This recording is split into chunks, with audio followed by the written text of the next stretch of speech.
Nang gabi sa inyong lahat, ginabi talaga tayo, no? Kasi kanina talagang pagod na ako sa biyahe, tapos yun, nagcamping tayo at nakaidlip naman ako doon kahit may mga something na naglalakad-lakad sa tuwing paidlip ako doon sa tent. Ngayon guys, nandito na tayo sa area, lalakarin lang natin konti, no? At ang area na yan ay talagang sinabi nila dito na meron daw panggagahasa yung nangyayari, at yun nga, nagmumulto. At ituturo ko rin sa inyo kasi yung nagsabi sa atin doon lang, sabi ko sa kanya na huwag kang sasama, ako na lang. Tinuro sa atin guys, yung side pala dito sa kaliwa, doon pala may daanan din dito, na yung daanan kasi yun, doon daw inabangan yung babae. Tapos nung nakuha yung babae, dinala dito sa Palawan. Kaya guys, abangan nyo exploration na to at mag paranormal exploration tayo, investigate kung talaga nandito bas talaga sila, at yung mga dala nating equipment dito like REM pad at yung EMF kung gagana ba. So hindi muna natin gamitan ng music box guys, kasi masukal daw yung lugar. Kaya tara, samahan nyo ako.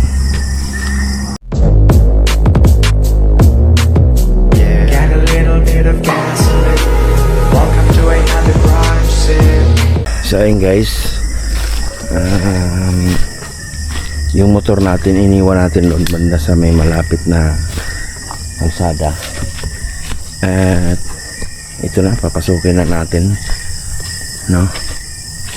Ito yung area na nagmumulto daw yung ginahasa dito guys.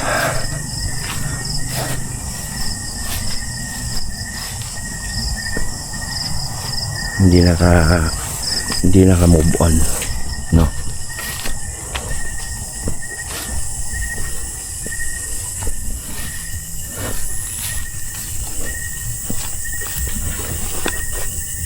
Ano natin yung ilaw guys, parang mahina. Yan.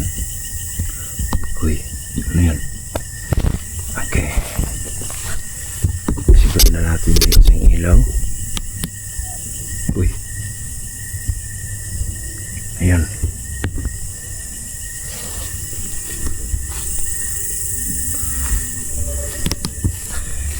So reserve lang natin yung ilaw na yan guys. At yun nga, no? Uy, no? Ito na, umitin natin ito yung isa.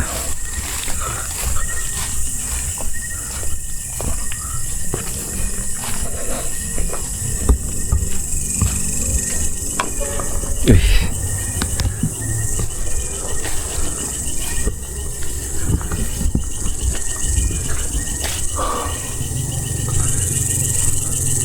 So ayun guys, itong lugar na to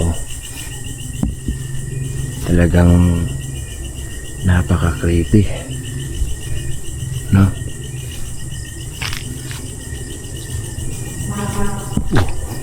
Ano lang to guys, may maririnig tayong sasakyan gawa nung sa ibabaw nito may highway na rin.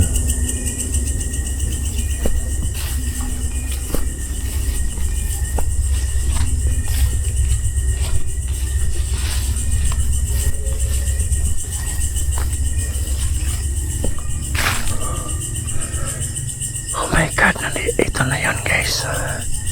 Ito na natanaw kong Palawan. Yan, may Palaw.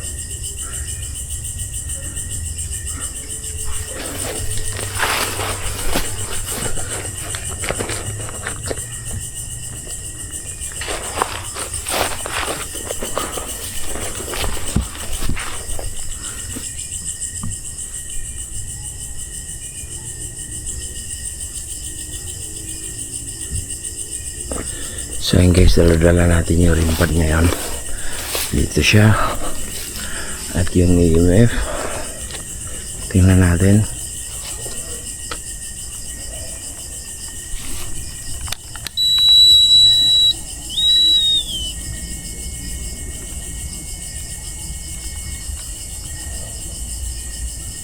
So wala siyang gana. Nagfufag siya dito guys, oh. malamig yung lugar at area.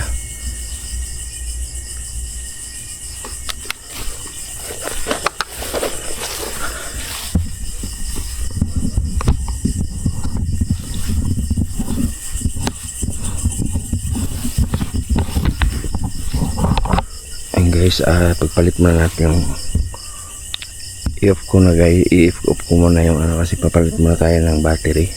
Hindi ko pala napalitan ito ng battery.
So yun guys, nagpalit na tayo ng battery.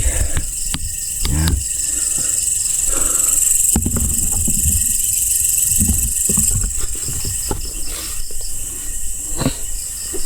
So ito na yung Palawan guys.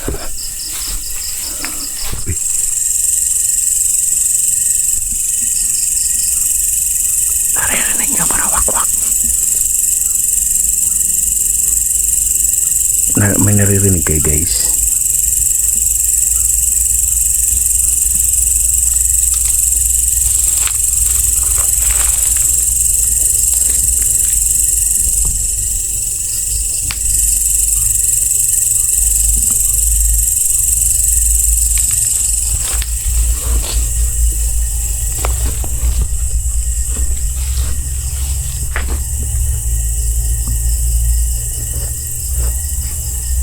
May sapa rito. So dito daw dinala yung kinahasa guys. Tapos doon meron daw daanan dyan. Tingnan natin mamaya. At dito nangyari ginahasa. Dito rin pinatay itong Palawan na to. Ayan.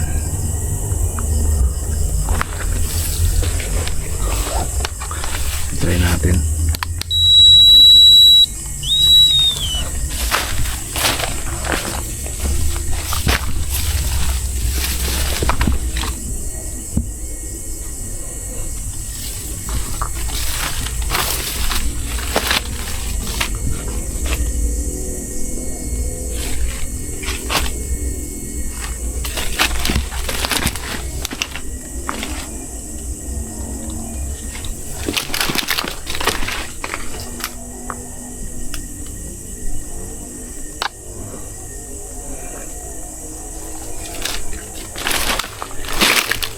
Buka natin dito guys.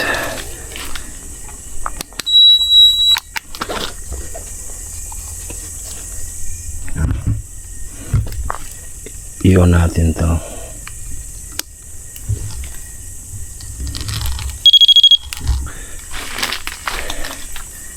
Dito sinasabi guys na nagmumulto. Ito mismong lugar na to. Dito sinasabi na dito yung nagmumulto na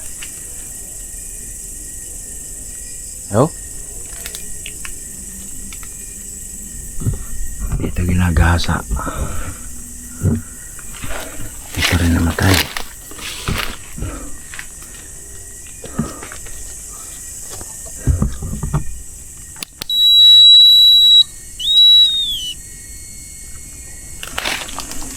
So lagay lang natin rin pa dyan. Ayan.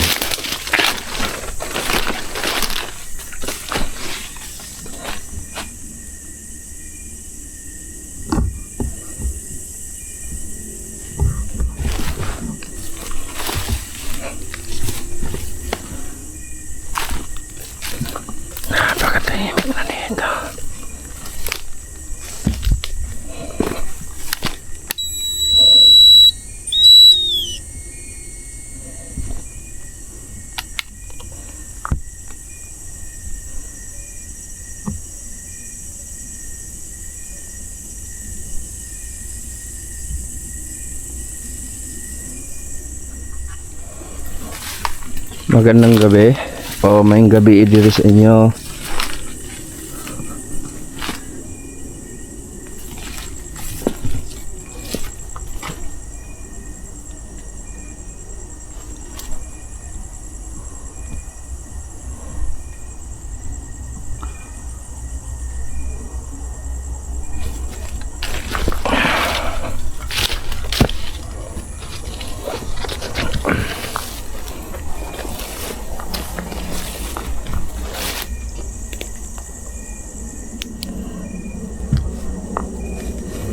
So dito natin maano guys kung mayroon ditong magpaparamdam sa atin ngayon. Dito tayo ngayon kay solo exploration at pakiramdaman natin at mag-iikot tayo dito kung talagang meron ba ditong magpaparamdam sa atin.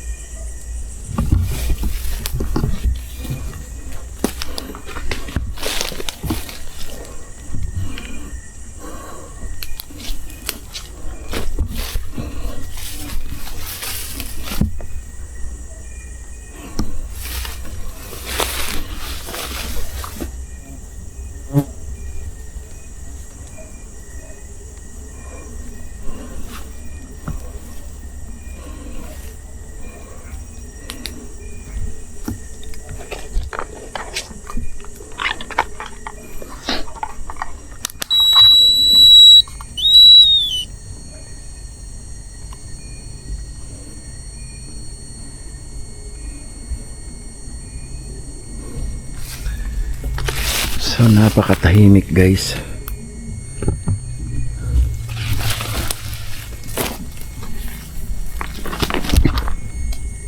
Hello?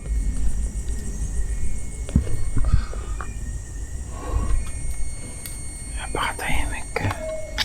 Uy.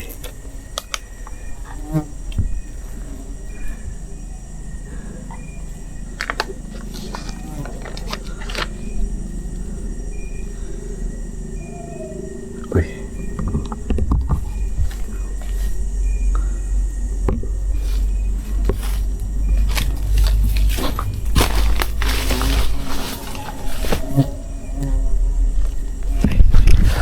Cukan.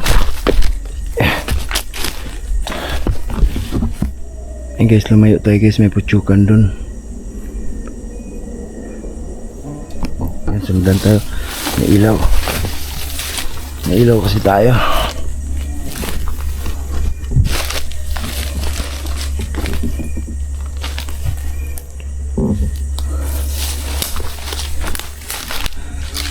Nakoy rimpad sa ubos, pwede bang pa ano nyo? Pa tingugon to ninyo. Rimpad.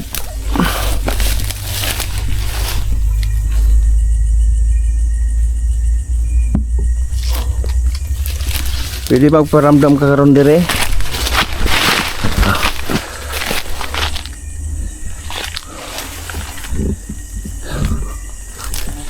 So ayun guys.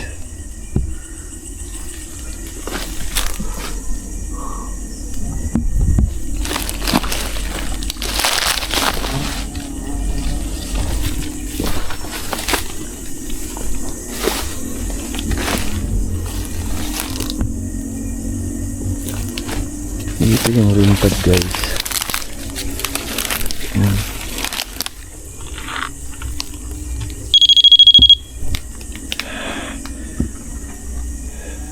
Try natin magpatay ng ilaw guys, ano? So ayan, totally patay ito yung ilaw natin. Tingnan natin kung anong mangyayari. Pinatay natin ang ilaw. So napakatahimik ng paligid na. Sabay buksan natin muna. Okay. Mapit sa kiyo. Ay. Ito nyo guys, pagbukas dito, lumapit agad ang ilong.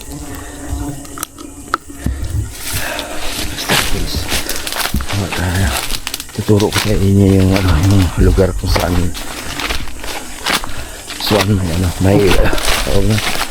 may daanan dito kung saan kinuha yung babae. Tapos ginahasa dito mismo tayo.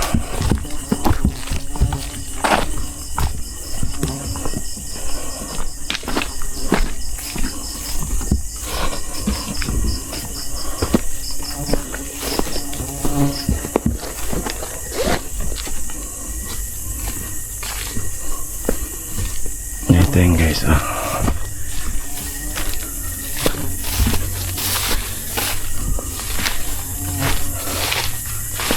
Ayan guys. Diyan guys, may daanan dyan, no? May mga kabayan doon sa kabila dito. Ngayon, ang nangyayari daw guys, inaabangan na pala dito yung babae. At nung pagkadaan dito sa babae, ayun nga, dinala dito. At ang sabi pa guys, hindi lang isang gumawa nun. Pero, ano pa, hindi na huli yung gumawa nun. Ayun oh, matahimik sila.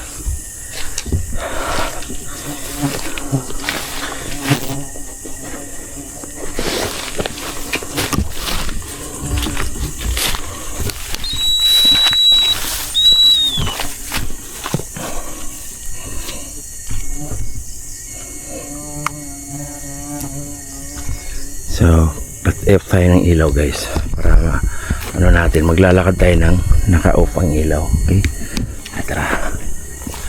Maglalakad tayo ng naka-off ang ilaw. Okay.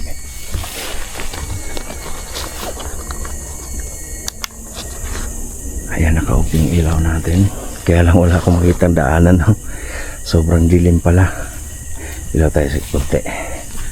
Ayan. Tapos off na naman natin ang ilaw. Dito sa sapa tayo guys. Ayan, ayan. Dito mismo tayo sa paanan ng Palawan. Off natin ang ilaw. Okay.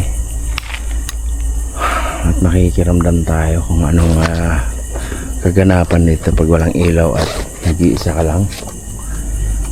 Yan. Yan. Ano natin yung EMF.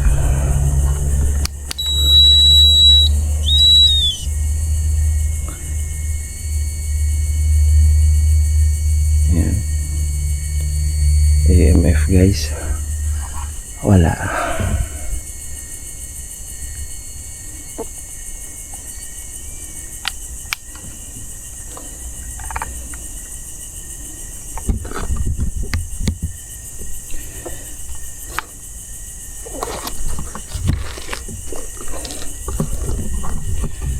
So mga ganito scenario guys, may mga times na magpaparamdam sila, magpapakita. Hindi lahat sa panahon na magpapakita sila. Tulad nito, no? Siguro nagkataon lang na hindi tayo pinalad na magpaparamdam sa atin o magpapakita, no? Pero isa lang sigurado dito guys,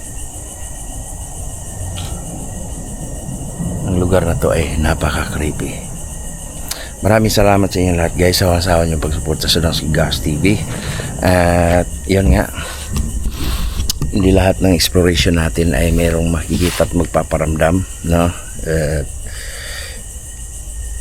Thank you sa lahat na mga sumusuporta. Kahit wala tayong makita, nandyan pa rin kayo. At kahit walang nagpaparamdam, andyan pa rin kayo. Thank you so much. God bless you all guys. Maraming salamat. So, pinuntahan lang natin itong lugar. Kaya balik tayo guys at maghanap tayo ng makampingan natin. Somewhere pala to ng bukid nun guys. Kung dadaan ka dito doon sa Esperanza, pagbungad mo rito ay makikita mo agad ito.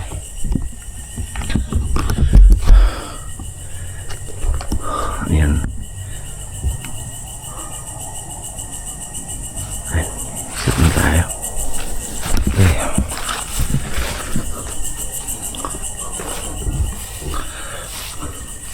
Tingnan mo guys, tingnan nyo guys. Ito. ito yung Palawan na sasabing meron ditong nagmumulto, yung ginahasa nga.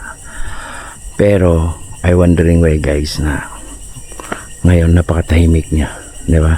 Dapat sa mga dala nating aparato talagang magre-react na siya, di ba? So paano guys, salamat na marami. Balik tayo sa motor kasi iniwan ko lang doon sa tabing highway.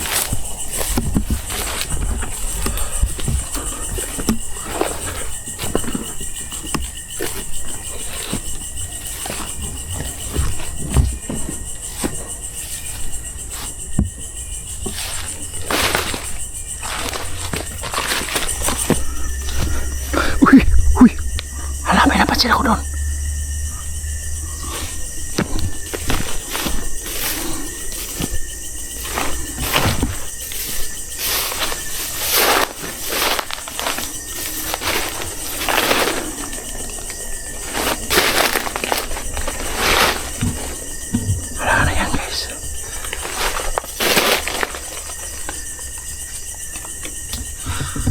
Tuko, ahas.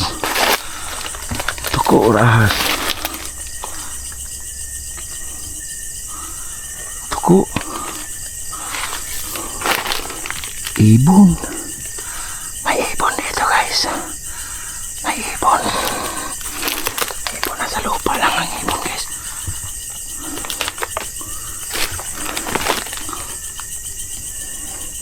Comment down below kayo guys, anong klaseng ibon to? Anong klaseng ibon yan?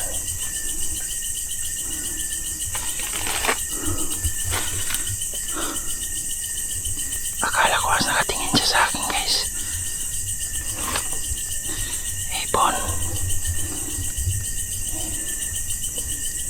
Ibon.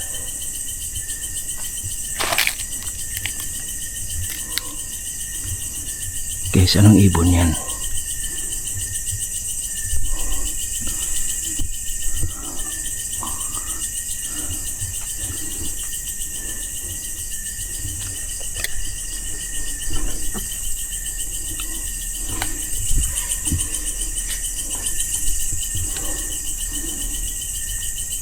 Ang klaseng ibon to.